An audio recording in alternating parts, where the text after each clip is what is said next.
Okay, hello, I'm Michael Ebner, a professor of history at Syracuse University in New York, and I am here with Matteo Davanzo, a PhD student at the Scuola Normale Superiore in Pisa.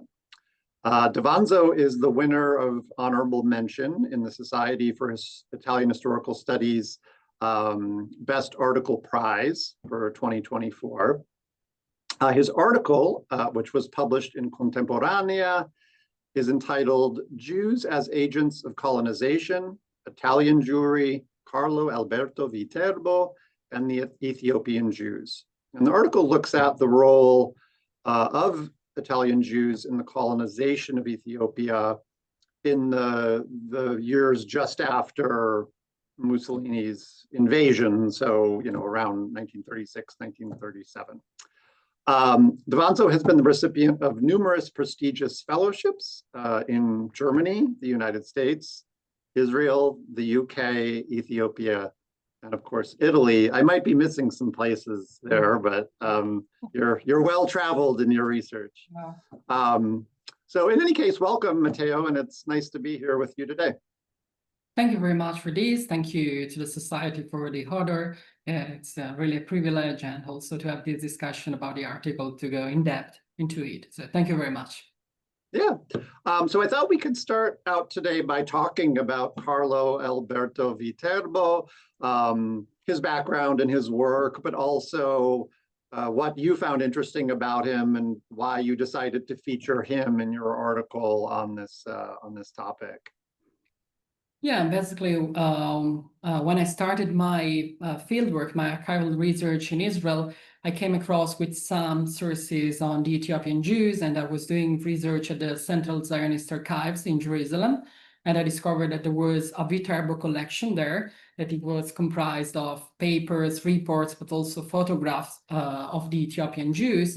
But I didn't know a lot about Viterbo himself, so I started digging into the life of Viterbo to see why he was interested in Ethiopian Jews, what were his connections with the fascist regime, why he went to Ethiopia, and also whether he kept this kind of tie with Ethiopian Jews even longer period.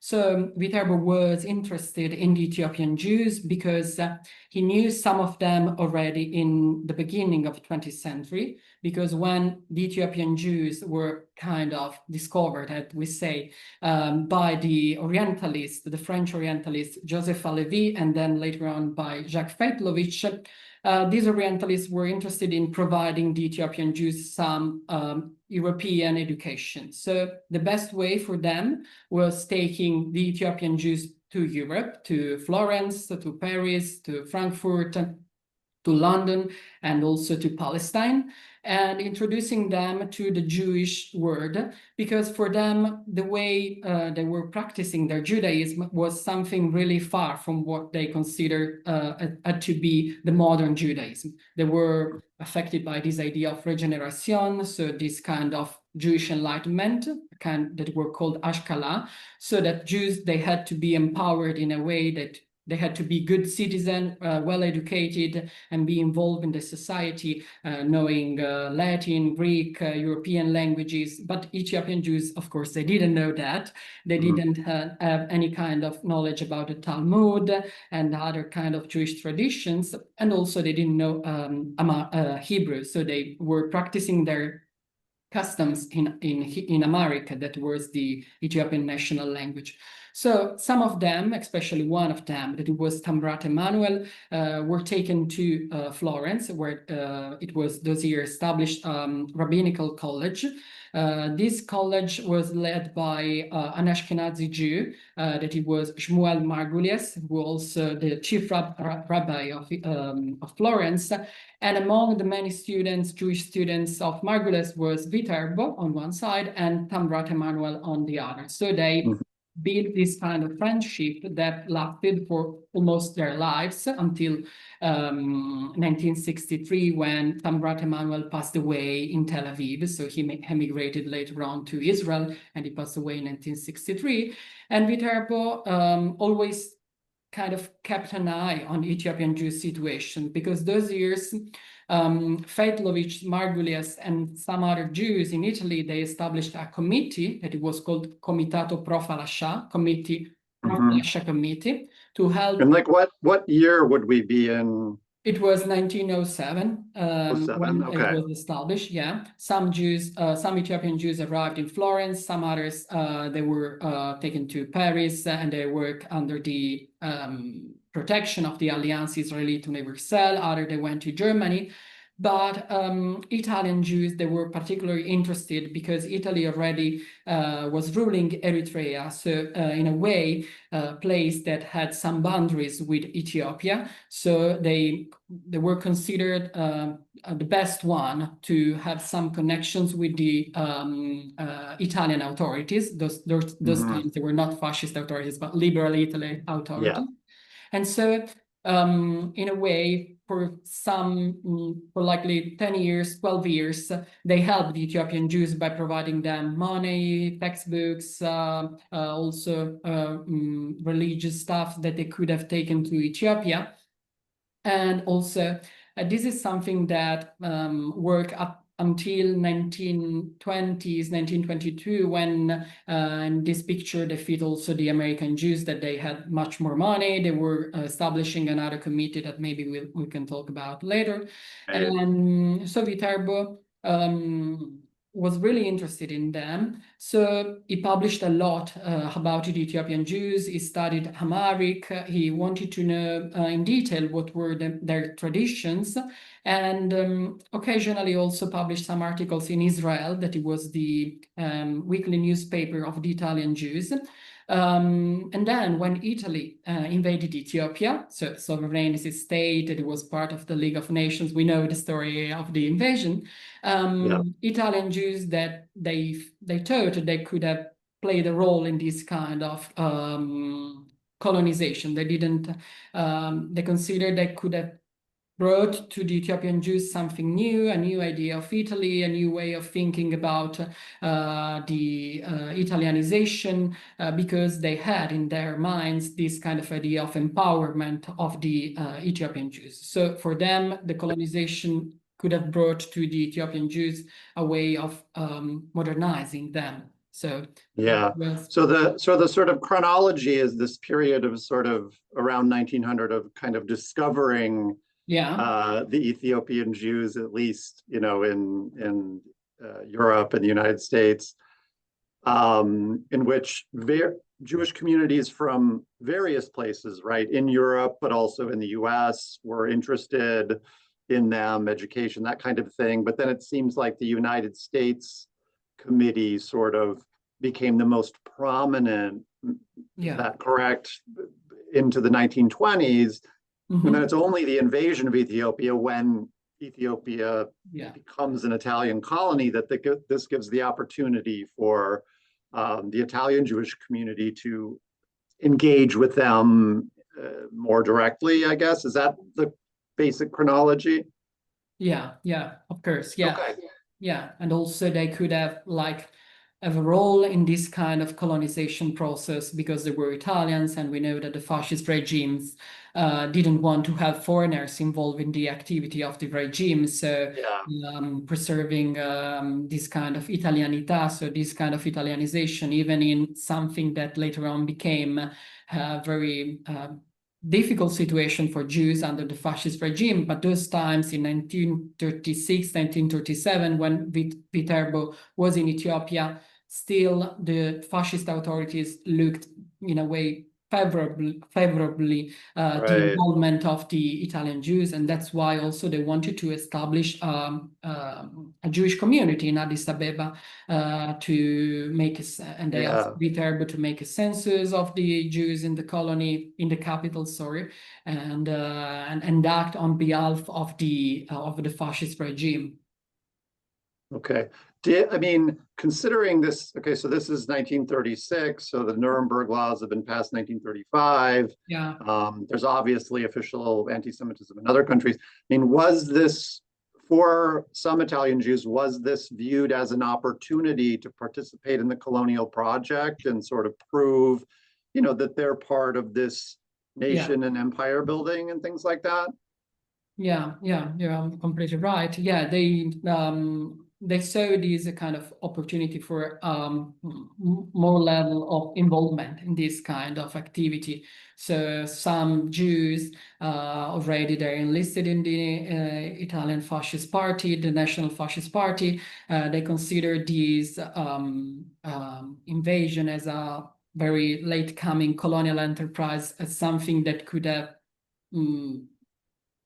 brought Italy to the international sphere to gaining a new status as a power, a great power. And so they consider, and some of them they were involved in the war. Some of them they were soldiers. They had some. They played some role in the colonial bureaucracy and administration. Others, there were also military rabbis that they were involved in for providing some comfort to the some support to the Jewish soldiers. So they consider this as a very Italian way of providing Ethiopian civilization in those racial and orientalistic term of those times, of course. Yeah. So what does Viterbo do then once he is there? He did the census and established the community in Addis Ababa, but then with regard to the Beta Israel Falasha, what are his interactions like? Yeah. So Viterbo made his mission on behalf of the fascist authorities and of the Italian Jewish communities. He published a diary and a report on the expedition that he made. The task that he had was to make this census and also approaching the Beta Israel, so the Ethiopian Jews, to see how the fascist regime could have outlined policy towards them, because in a way it's also a story of a broader history of religion and rule in the colonies. So he approached the Ethiopian Jews. Most of the Ethiopian Jews were living in the Gondar, so northwestern part of Ethiopia. So he made an expedition there. He brought all kind of support from the Italian authorities by saying that they could have been freed from the status that they had those times, because most of them, they had so many issues with land tenure under the Emperor Haile Selassie, and they were discriminated against by the Ethiopian state that it was mostly Orthodox Christian state. And also he wanted to, in a Jewish way, to provide them some kind of Jewish solidarity. So he wanted to tell them that the Ethiopian Jews could have taken great benefit from the Italian Jewish support. He then also explored the Jewish dimension and Jewish life, we can say, in the capital by approaching other Jews that he calls them Ethiopian Jews because they were living in Ethiopia, but they were foreign Jews, mostly Jews from Aden, so Yemenite Jews. There were other European Jews from Asmara, and they put all together and they collected all information about them. And then he published in a report that he sent to Rodolfo Graziani, that it was the Viceroy of Ethiopia, a report by saying what were the main activities to do for them, like building a school in the area of Gondar, because in the capital, in Addis Ababa, already existed a school that it was called the Feitlovich School from 1923. But Italian Jews, they considered that they had too much oriented American curricula. So they wanted to build another one to provide Ethiopian Jews some technical skills, agricultural skills that could have let them to have a better life in the area they were living, because most of them, they were working as potters or blacksmiths. So there was a lot of emphasis on the agricultural dimension of this settler colonialism, as we can say. So it was like 6-7 months. It was traveling all the country. So it took a lot of times to travel all through Ethiopia. And he was accompanied by Tambrat Emanuel, that he was one of his friends that he had, that acted as a translator, interpreter, and also presented Viterbo in a very positive way, because we know that even there was this kind of tie between Italian Jews and Ethiopian Jews, but Italians were perceived as invaders. So not all Ethiopians, they saw them favorably because Right. they broke the sovereignty of a country, they committed several crimes and atrocities, they were using gas and these kind of weapons to break the resistance, right, of them. So in this regard, Tambrat Emanuel was a kind of intermediary that helped him to be positive in a way, and not like invaders, intruders in this way.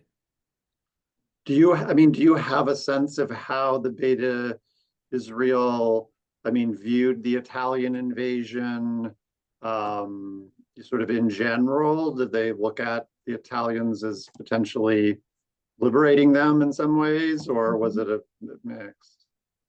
Yeah, that's a good point, because also it's connected from my doctoral work on the problem and about methodology. So the voices of people, how they fit into this kind of story.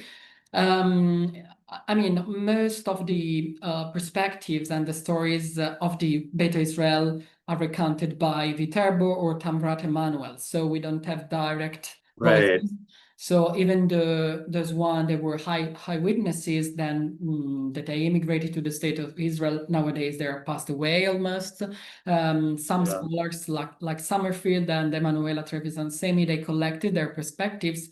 We can say that they look at the Italians as a whole, more than to the Italian Jews, as liberators, because Italians, they made some promise to let them to have their own property right, and also to have a new life and being protected by the fascist state. This is also something that we can see in as far as the Muslim population. That's not just for the Jewish population. So this kind of divide et impera that was used by the fascist regime to say, your country is ruled by the Orthodox Christian, and you were disempowered by the regime of the emperor. But we, the fascists, we can free you as Muslim or Jews by providing you some aid, by providing you new schooling institutions, new kind of possibilities.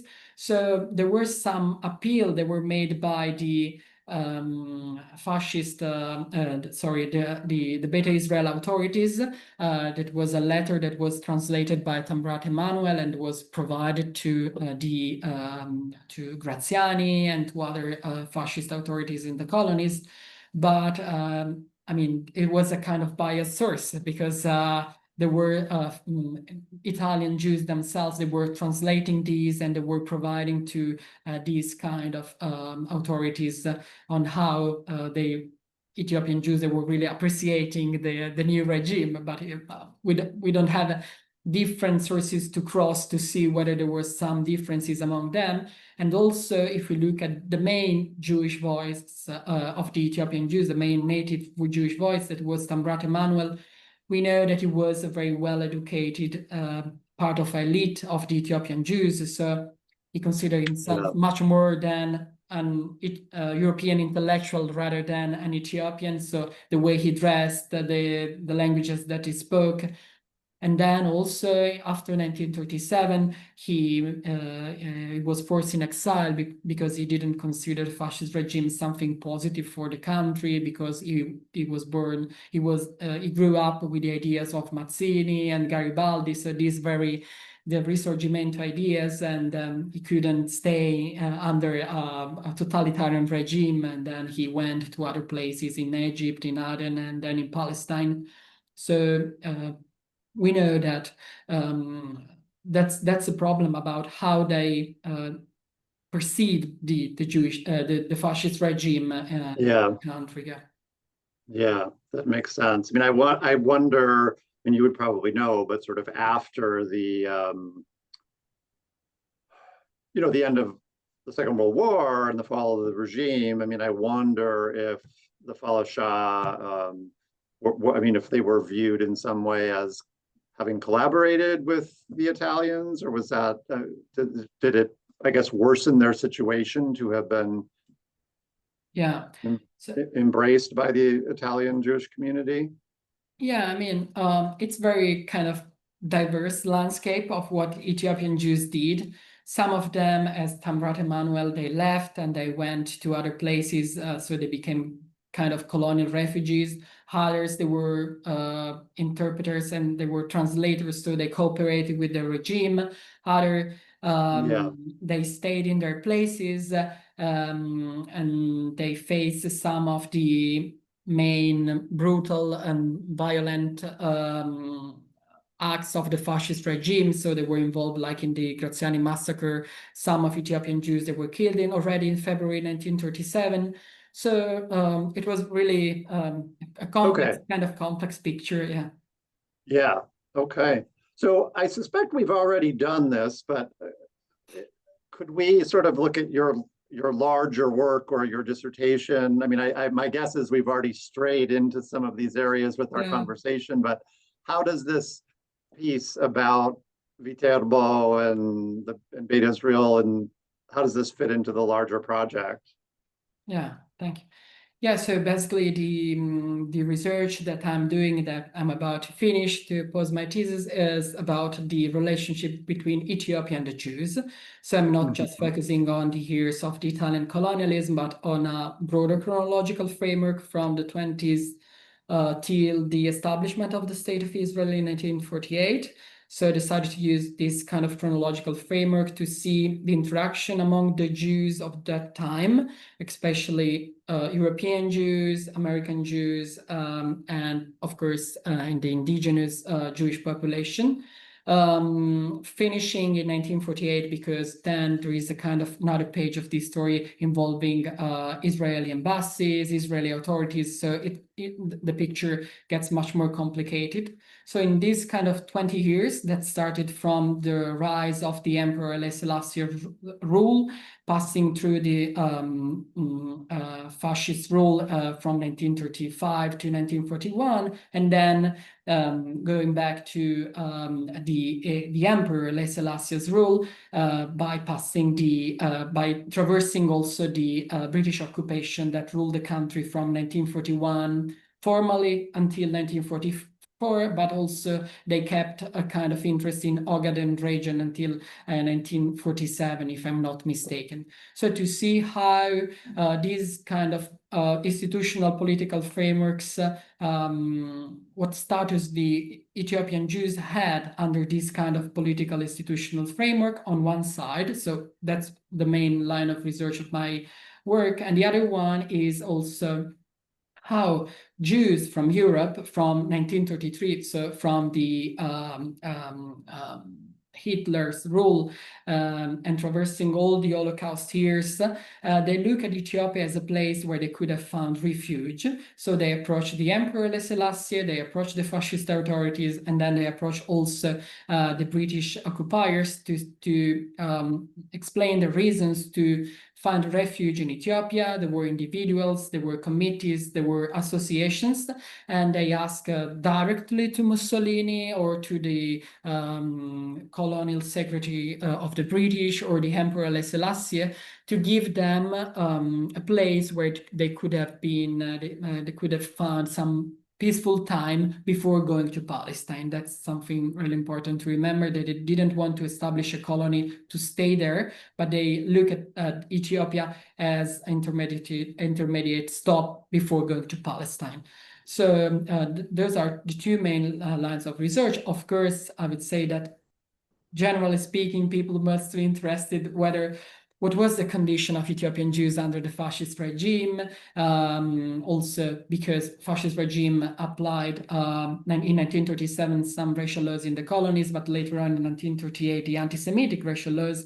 So the question is, were the Ethiopian Jews affected by the racial laws of that was going to be one of my questions. And that's really that's the core answer of my research. So I don't want to spoil anything, but I mean, it's quite interesting to say how the definition of Jews for the fascists was really difficult to have a kind of broad and defined definition and very with specific boundary to consider who were the Jews or were not. So that's something that affected the implementation of the racial laws against the Ethiopian Jews in one way.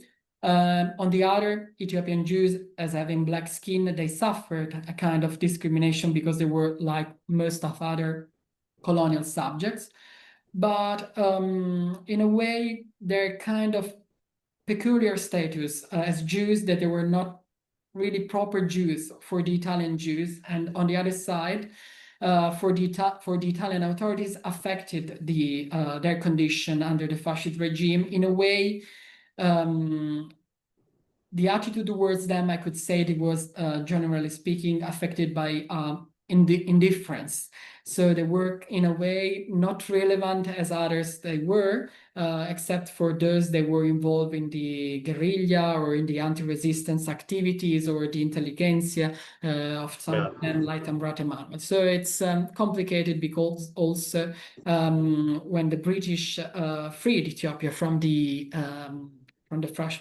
fascist yoke, some other Jews that were South African Jews involved in the British troops, they start claiming that Ethiopian Jews were Holocaust victims. But let's say that they didn't have enough proofs to say what they meant to be discriminated as Jews or as colonial subjects, or because they were living in parts of the country where the violence was on the rise in those times. So it's kind of complicated.